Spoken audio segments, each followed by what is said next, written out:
Hello, boys and girls, and welcome to my top 10 chill games. Remember, this is my top 10 list. It's tons of games that I had to jump over and stuff like that, like Moonlighter and yeah. But add a list in the comment section of your top 10 list. That'd be nice to see. And yeah, as number one, listen to that. As number 10, I got Stardew Valley.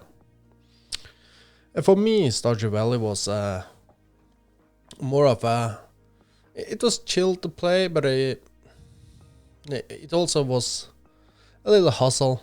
And the controllers and stuff like that was messing me up sometimes.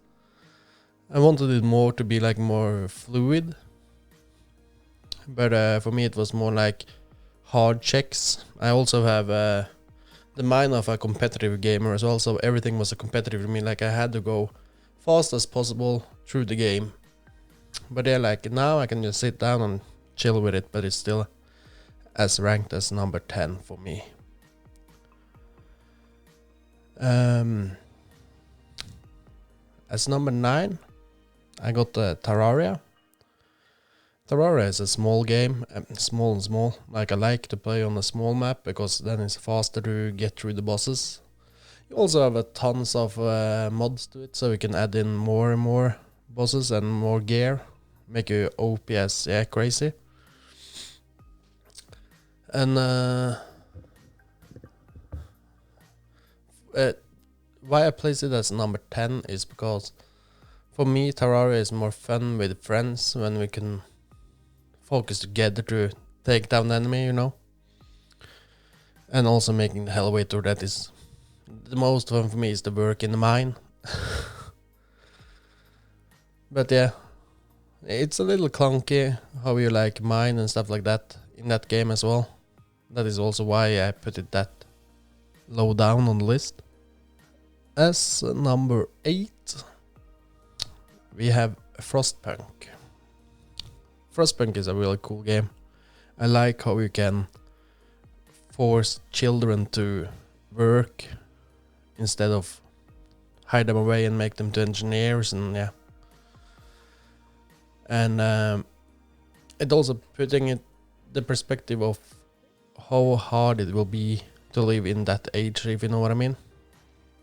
If it was like minus 50 degrees, everybody had to work, and you need to make rules up when you are the last settlement alive.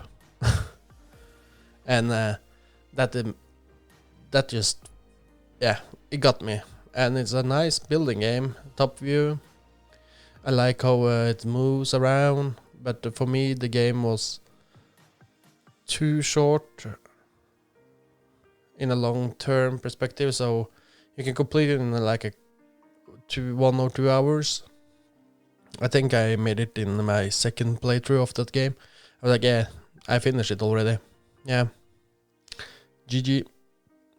I wish it was much longer and I had like I played it when it was out for the first time.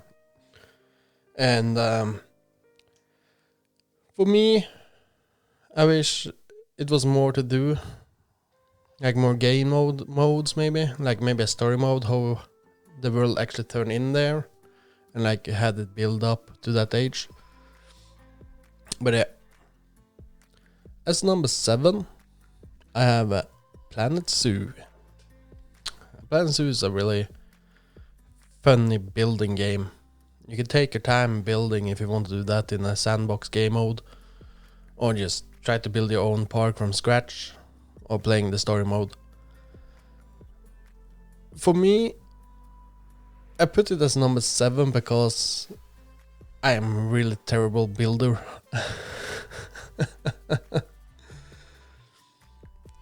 And the graphics and everything is just burning up my mind sometimes. I getting exhausted of playing that game. But it's still like a chill game for me. Like I can just put my legs up on top of something high up and just lay my back. 6. As number 6, we got Minecraft. It's been out for a long time now, but Minecraft is a game where I can just go in and just don't use my brain at all. And there's so many mods you can play, like I love Sky Island or Sky Blocks. That's a really cool game mode on that one. But you don't need to like rush anything, like everything is in the pace of what you want to do.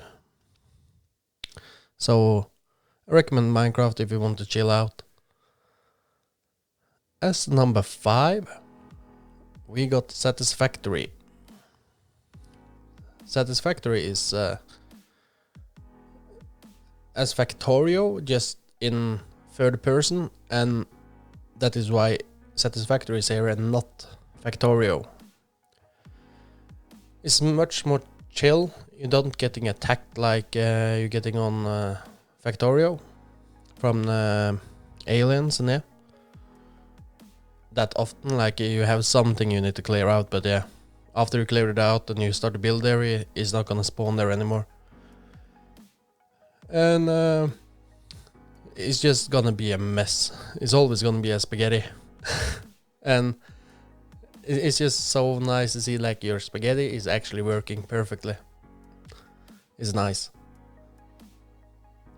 As number 4, I have Retail, World of Warcraft. For me, Retail is too much to do, like too much micro things you need to do to be up to date with World of Warcraft. But if you skip that part and just do what I want, like do what you want to do, like dungeon, it's easy to find dungeon. You could just press a button and you're getting into a dungeon. And it's the perfect way to just chill. And you can do that alone and you can do that with a friend. As number 3, I got Heroes of Hammerwatch. That is a really cool game. It's starting at level 1, like I played it a lot. And you're just starting with like almost like an empty... You need to build up everything, you need to work everything out. And you're going into a dungeon, you're gonna clear the dungeon and yeah.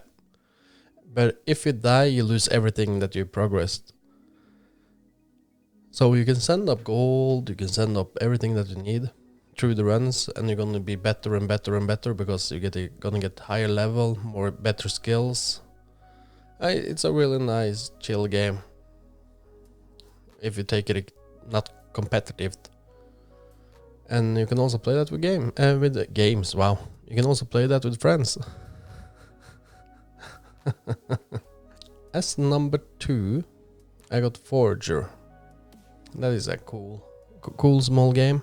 It's more like an idle active version, and it's combined by Stardew Valley, and that game was perfect for me. At late game, it's so messy that if you haven't played it in like a couple of days or weeks, and you're having a huge base, like I almost unlocked every island there, you need to start over because you don't remember anything.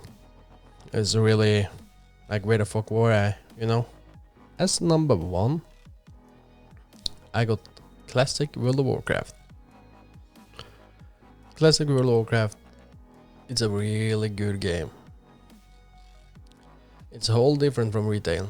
This is taking a long time to do things. You need to active talking with people if you want to make a group to a dungeon and stuff like that. But for me, I'm playing an undead warrior right now in Classic World of Warcraft, and my tale is that I died, but I always gonna be respawning. That is my curse.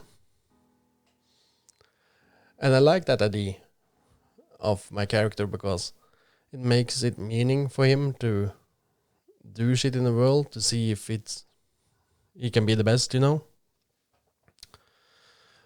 But I like the way that to take for example first aid.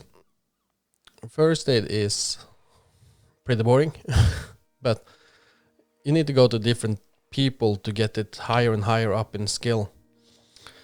In retail, you can just go to one person and just skill up everything there. That is boring. And people are more proficient, like all the NPCs makes meaning then, that they are more proficient in mining or herbalism or anything like that, and you need to go to them to teach from them. And I like that about Classic. Classic is also simple, much simpler and much slower than retail. But Classic has the RPG element of the real world, that like everything costs money, you need to have firewoods and flint to make a fireplace. It makes it much more immersive, and that is why it's my top list right now. I'm just chilling with Classic World of Warcraft, and it's amazing.